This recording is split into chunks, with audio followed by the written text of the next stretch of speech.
Hello बच्चों, welcome back.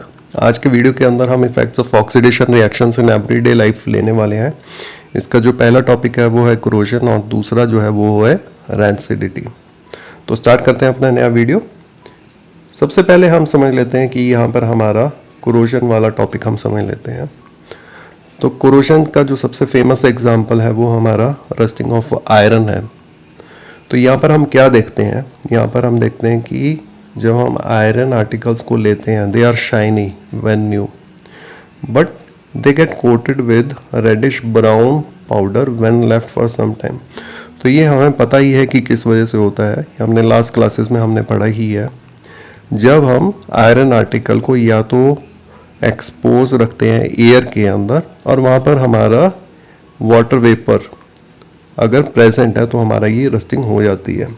ठीक है, तो इसके अलावा कोरोजन हम कहाँ देखते हैं, ब्लैक कोटिंग ऑन सिल्वर या green coating on copper are other examples of corrosion.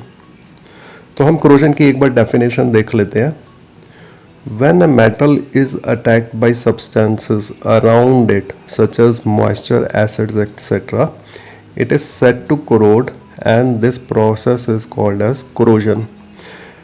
तो इस कोरोजन से हमें नुकसान क्या है। अब आप देखते हैं कि हमारी जितनी भी इंडस्ट्रियल एक्टिविटी है वहाँ पर हमारा मेटल्स एक्सटेंसिवली यूज होता है। तो अगर कोरोजन होगा so it can cause damage to car bodies, bridges, iron railing, ships etcetera. जो भी हमारा सारे की सारी इंडस्ट्रियल एक्टिविटी है वो कोरोजन की वजह से काफ़ी लॉसेस में जाती है। तो हमें क्या करना पड़ता है, every year we have to spend an enormous amount of money to replace damaged iron, या अगर हमें उससे कोरोजन से हमारे आर्टिकल्स को अगर बचाने हैं तो आपने लास्ट ईयर की क्लास में आपने पढ़ा ही था कि हमें ऑयलिंग करने की ज़रूरत होती है, ग्रीजिंग करने की ज़रूरत होती है, या हमें क्रोम प्लेटिंग करने की ज़रूरत है, या हम मेकिंग अलॉयज। ठीक है, डिफरेंट वेज हम यूज करते हैं टू प्रिवेंट कोरोजन। ठीक है, तो ये एवरीडे ऑक्सीडेशन रिएक्शन का एक एग्जांपल है। नेक्स्ट एग्जांपल के ऊपर आते हैं। जो हमारा नेक्स्ट एग्जांपल है वो है रैंसिडिटी। तो ये जो रैंसिडिटी होती है ये क्या देखी जाती है, जब हम देखते हैं कि हमारा एक फैट ऑयल कंटेनिंग हमारा कोई फूड मटेरियल है, अगर हम उसको थोड़े से टाइम के लिए अगर हम रहने देते हैं तो वहाँ पर क्या होता है कि जो हमारा जो फैट्स एंड ऑयल्स हैं तो वो ऑक्सीडाइज हो जाते हैं with oxygen present in air, they become rancid. ठीक है, रैंसिड का मतलब वो हमारे लिए अनफिट हो जाते हैं for consumption. Their smell and taste changes, उनके अंदर से स्मेल आने लगती है और उनका जो टेस्ट है वो खराब हो जाता है। जब हमारा फूड जो है रैंसिड हो जाता है हम उसको खा नहीं सकते, वो हमारे लिए अनफिट हो जाता है। ठीक है, तो यहाँ पर हमें रैंसिडिटी से अगर हमारे खाने को बचाना है तो हमारे पास कई प्रोसेसेस हैं। तो सबसे पहले जो हमारा जो प्राइम एग्जांपल है, हमें ऑक्सीडेशन को प्रिवेंट करना है।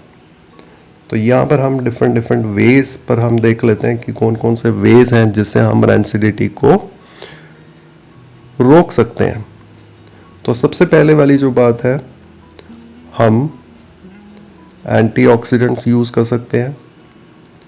ठीक है, या हम जो फूड है उसको हम एयर टाइट कंटेनर्स में हम रख सकते हैं। इससे जो ऑक्सीडेशन है वो काफ़ी स्लो डाउन हो जाता है। ठीक है, इसके आगे हम बढ़ते हैं। हमारे कुछ जो चिप्स मैन्युफैक्चरर्स हैं वो चिप्स के अंदर गैसेस डाल देते हैं जैसे nitrogen to prevent the chips from getting oxidised. तो ये हमारे कुछ प्रोसेसेस हैं। इसके अलावा जो हमारे काफ़ी और प्रोसेसेस होते हैं वो हैं जैसे हम एयर टाइट कंटेनर्स। ठीक है, एयर टाइट कंटेनर से क्या होता है कि वहाँ पर हमारी एयर नहीं जा सकती।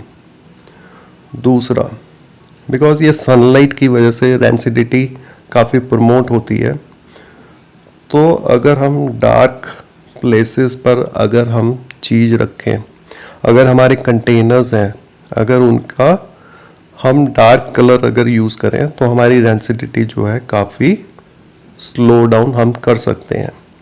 ठीक है, हम वैक्यूम भी क्रिएट कर सकते हैं।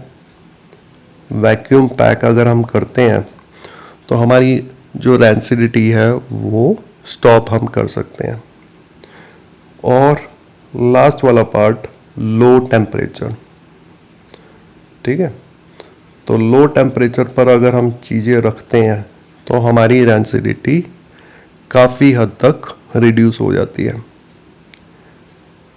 तो आई होप यहाँ तक आपको समझ में आ गया होगा कि रेंसिडिटी कैसे होती है, उसको किस तरीके से हम रिड्यूस कर सकते हैं डिफरेंट मेथड से।